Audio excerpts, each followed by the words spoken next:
ഏറ്റവും പ്രിയമുള്ളവരെ, ദിവ്യബോധ ചിന്തകളിലേക്ക് ഏവർക്കും ഹൃദ്യമായ സ്വാഗതം. നമ്മളിന്നിവിടെ ആയിരിക്കുന്നത് നമ്മുടെയൊക്കെ ദിവസേനയുള്ള ജീവിതത്തിൽ എല്ലാം എനിക്കറിയാമെന്ന ഭാവത്തിൽ നമ്മൾ ചുമന്നു നടക്കുന്ന ചില കപടതകൾ, അനാവശ്യ ഭാരങ്ങൾ, ഇവയെല്ലാം ഒന്ന് ഇറക്കി വെച്ച് തികച്ചും ലളിതമായി നമ്മിലേക്ക് തന്നെ ഒന്ന് തിരിഞ്ഞു നോക്കുവാൻ വേണ്ടിയാണ്. നമ്മളൊക്കെ കരുതുന്നത് ഒരുപാട് ഗ്രന്ഥങ്ങൾ വായിച്ചും വലിയ വലിയ കാര്യങ്ങൾ തലപുകഞ്ഞ് പഠിച്ചെടുത്തു കഴിഞ്ഞാൽ നമ്മൾ വലിയ ആത്മീയവാദികളാകുമെന്നാണ്. എന്നാൽ നമ്മൾ ഈ വിചാരിക്കുന്നത് പോലെയുള്ള ഒരു പഠിത്തമല്ല ആത്മീയത എന്നത്. മറിച്ച് നമ്മൾ ഇതുവരെ പഠിച്ചു വെച്ചതിനെ മുഴുവൻ അഴിച്ചു മാറ്റുന്ന പരിപാടിയാണ് ആത്മീയത. തലച്ചോറിലേക്ക് പുതിയ വിവരങ്ങൾ കുത്തിനിറയ്ക്കാതെ ഉള്ളിലുള്ള ചപ്പും ചവറുകളെയും തൂത്തുവാരി വൃത്തിയാക്കലാണ് ആത്മീയത. അതുകൊണ്ട് തലപുകയ്ക്കുന്ന സിദ്ധാന്തങ്ങളെല്ലാം തൽക്കാലം ഒന്ന് മാറ്റിവെക്കാം നമുക്ക്. എന്നിട്ട് അതീവ ജാഗ്രതയോടെ നമുക്ക് ഓഷോയുടെ ഈ ചിന്തകളിലേക്ക് ഒന്ന് കടന്നു ചെല്ലാം.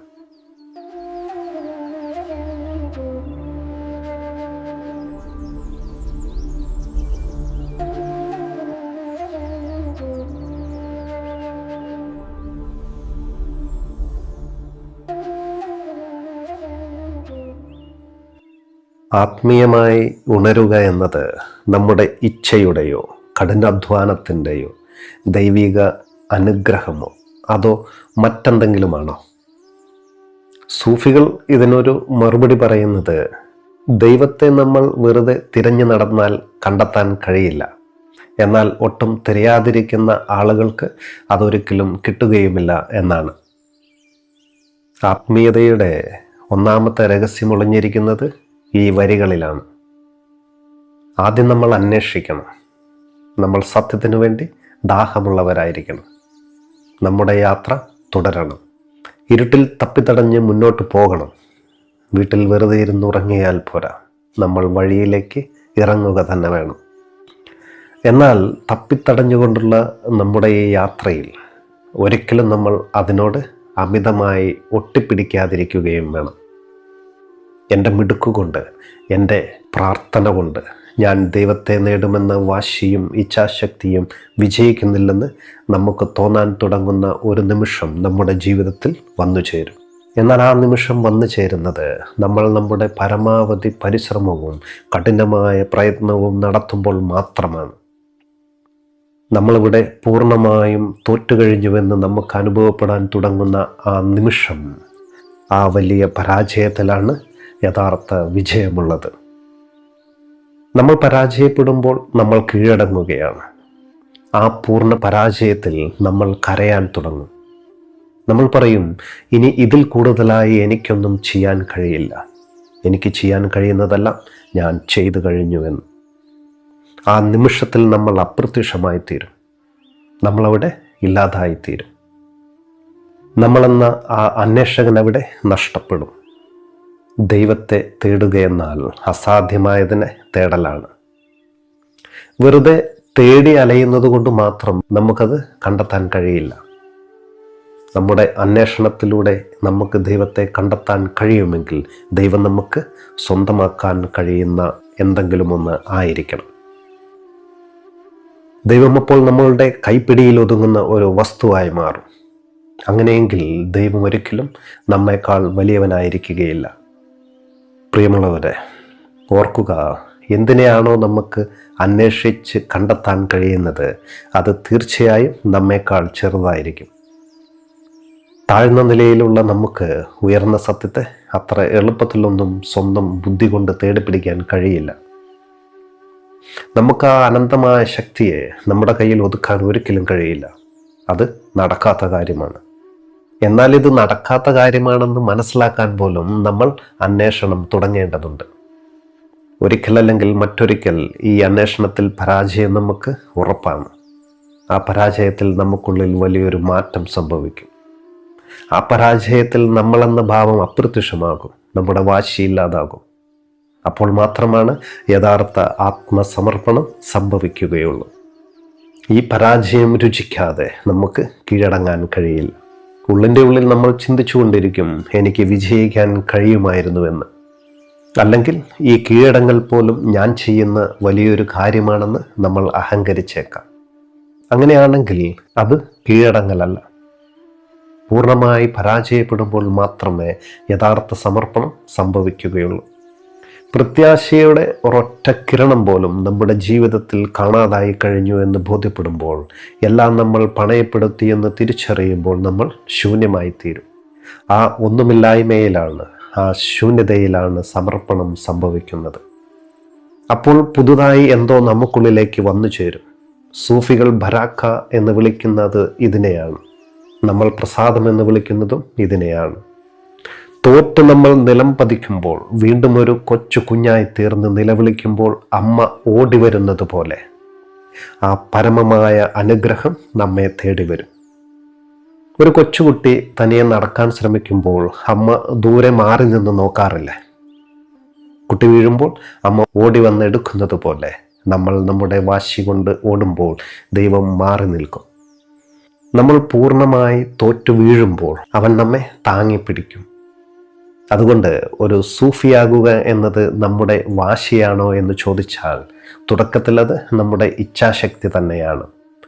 ദൈവത്തിലേക്കുള്ള ഓരോ യാത്രയും നമ്മുടെ തീരുമാനത്തിൽ നിന്നാണ് ആരംഭിക്കുന്നത്. എന്നാൽ ഒരിക്കലും അത് നമ്മുടെ വാശിയിൽ അവസാനിക്കുന്നില്ല. പകുതി ദൂരം നമ്മൾ നമ്മുടെ ഇച്ഛാശക്തി കൊണ്ട് നടക്കണം. ബാക്കി പകുതി കീഴടങ്ങലിലൂടെയാണ് വരുന്നത്. നമ്മുടെ വാശിയും കീഴടങ്ങലും ഒരു പക്ഷിയുടെ ഇരു ചിറകുകൾ പോലെയാണ്. അവയുടെ ആ വിപരീത ഭാവമാണ് ചലനത്തെ സൃഷ്ടിക്കുന്നത്. അത് നമ്മുടെ രണ്ട് കാലുകൾ പോലെ ഒന്ന് മറ്റൊന്നിന് എതിരാണ്. എന്നാൽ ആ എതിർപ്പിലൂടെയാണ് നമുക്ക് മുന്നോട്ട് നടക്കാൻ കഴിയുകയുള്ളൂ. നമ്മൾ നമ്മുടെ വാശിയിൽ തുടങ്ങുകയും കീഴടങ്ങളിൽ അവസാനിക്കുകയും ചെയ്യും. ഓഷോ പറയുകയാണ്, പണ്ഡിതന്മാരും തത്വചിന്തകരും സ്റ്റേജിൽ കയറി മൈക്കിന് മുമ്പിൽ മനോഹരമായ കാര്യങ്ങൾ സംസാരിക്കും. പുസ്തകങ്ങളിലെ വലിയ വലിയ വരികൾ ഉദ്ധരിക്കും. ഇത് കേൾക്കുമ്പോൾ നമുക്ക് തോന്നും ഇവർ ജ്ഞാനികളാണെന്ന്. എന്നാൽ അവരുടെയൊക്കെ ജീവിതത്തിലേക്ക് നോക്കിയാൽ നമ്മൾ കാണുക വലിയൊരു പരാജയമായിരിക്കുമെന്ന്. ഉള്ളിൽ സമാധാനമില്ലാതെ എപ്പോഴും സങ്കടത്തിലും കുഴപ്പങ്ങളിലുമൊക്കെ ജീവിക്കുന്ന മനുഷ്യരായിരിക്കും ഇവർ. എന്തുകൊണ്ടാണ് ഇങ്ങനെ സംഭവിക്കുന്നത്? അവരിൽ അറിവുണ്ടല്ലോ, പിന്നെന്താ ജീവിതം ഇങ്ങനെയായി പോയതെന്ന് ചോദിച്ചാൽ, നമ്മുടെ ചിന്തകൾ എന്ന് പറയുന്നത് ഒരു വട്ടംകളി പോലെയാണ്. ഒരു ചിന്തയിൽ നിന്ന് അടുത്ത ചിന്തയിലേക്ക് നമ്മൾ ഇങ്ങനെ ഓടിക്കൊണ്ടിരിക്കും. പക്ഷെ ഒരിടത്തും നമ്മൾ ചെന്നെത്തില്ല. ഈ പണ്ഡിതന്മാരൊക്കെ സ്നേഹത്തെക്കുറിച്ചും ആനന്ദത്തെക്കുറിച്ചും വലിയ പുസ്തകങ്ങളും സിദ്ധാന്തങ്ങളും എഴുതുന്നവരാണ്. എന്നാൽ യഥാർത്ഥ ആത്മീയൻ എന്ന് പറയുന്നത് ആ സത്യം സ്വന്തമായി അനുഭവിച്ച് അതിൻ്റെ മധുരം ജീവിതത്തിൽ ആസ്വദിക്കുന്നവനാണ്. പുസ്തകം വായിച്ചാൽ മാത്രം ആ മാറ്റം നമുക്കുള്ളിൽ അനുഭവിക്കാൻ പറ്റില്ല. പറ്റുമോ?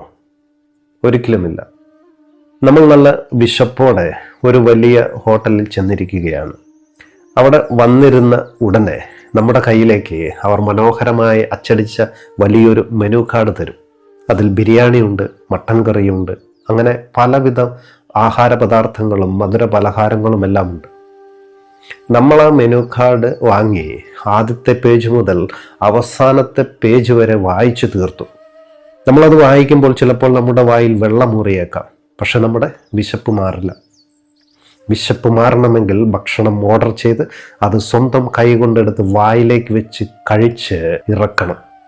തത്വചിന്തകളും വലിയ വലിയ ആത്മീയ ഗ്രന്ഥങ്ങളുമെല്ലാം വെറും ഒരു മെനു കാർഡ് മാത്രമാണ്. അത് വായിച്ചതുകൊണ്ട് മാത്രം നമുക്കുള്ളിലെ ആത്മീയതയുടെ ദാഹം മാറില്ല.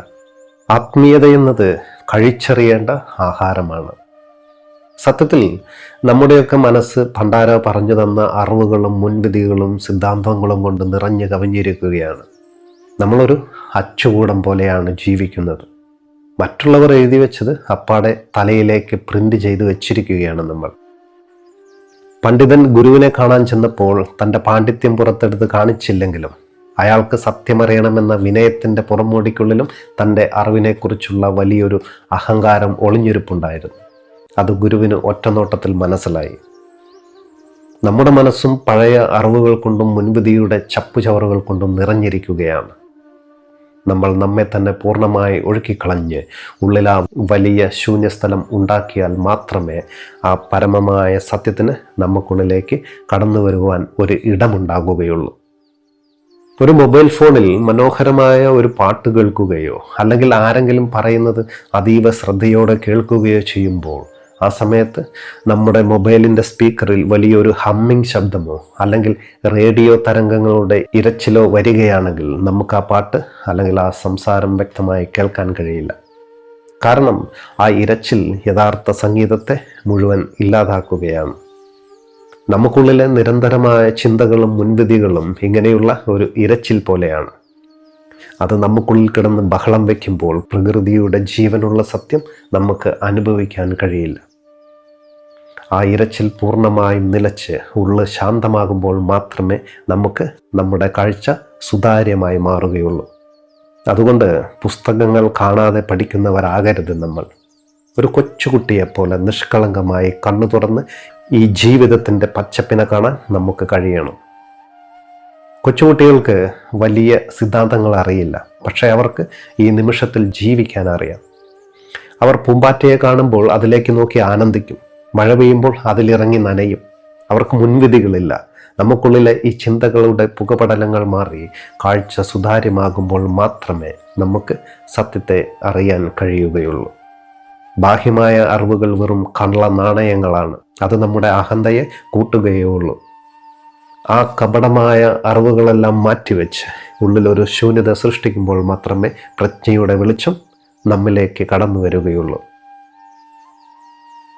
നമ്മളിനി മനസ്സിലാക്കുവാൻ പോകുന്നത് നമ്മുടെയൊക്കെ ജീവിതത്തെ മാറ്റിമറിക്കാൻ പോകുന്ന ഏറ്റവും പ്രധാനപ്പെട്ട ഒരു പാഠത്തെക്കുറിച്ചാണ്.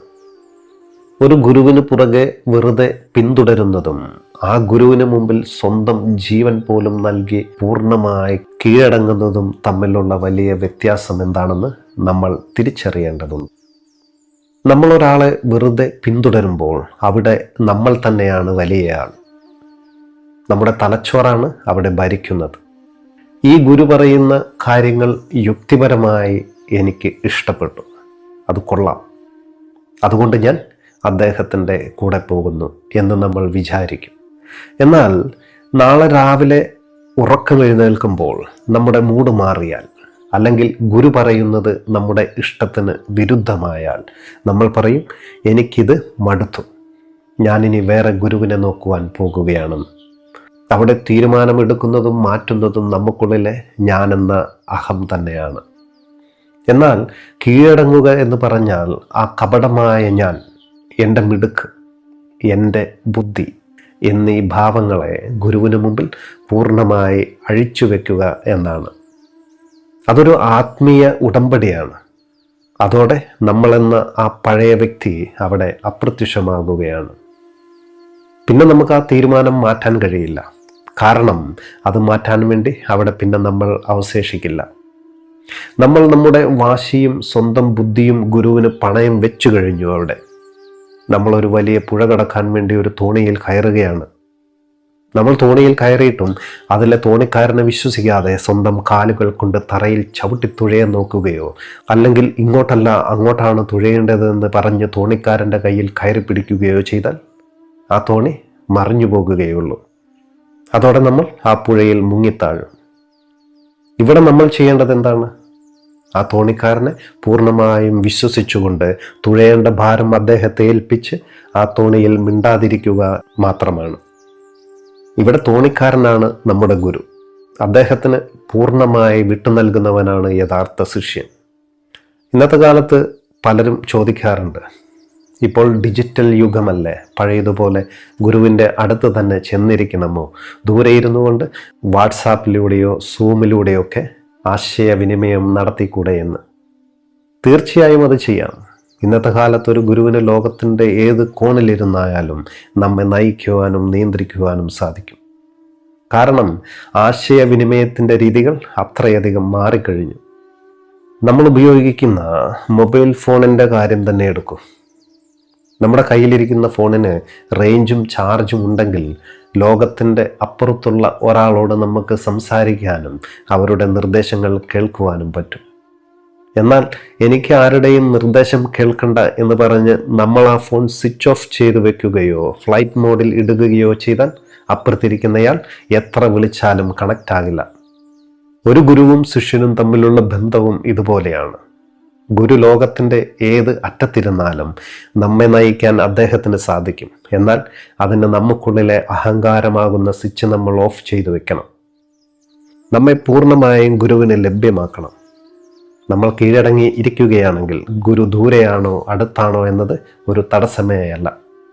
ആ ആത്മീയ തരംഗങ്ങൾ നമ്മെ തേടി എത്തുക തന്നെ ചെയ്യും.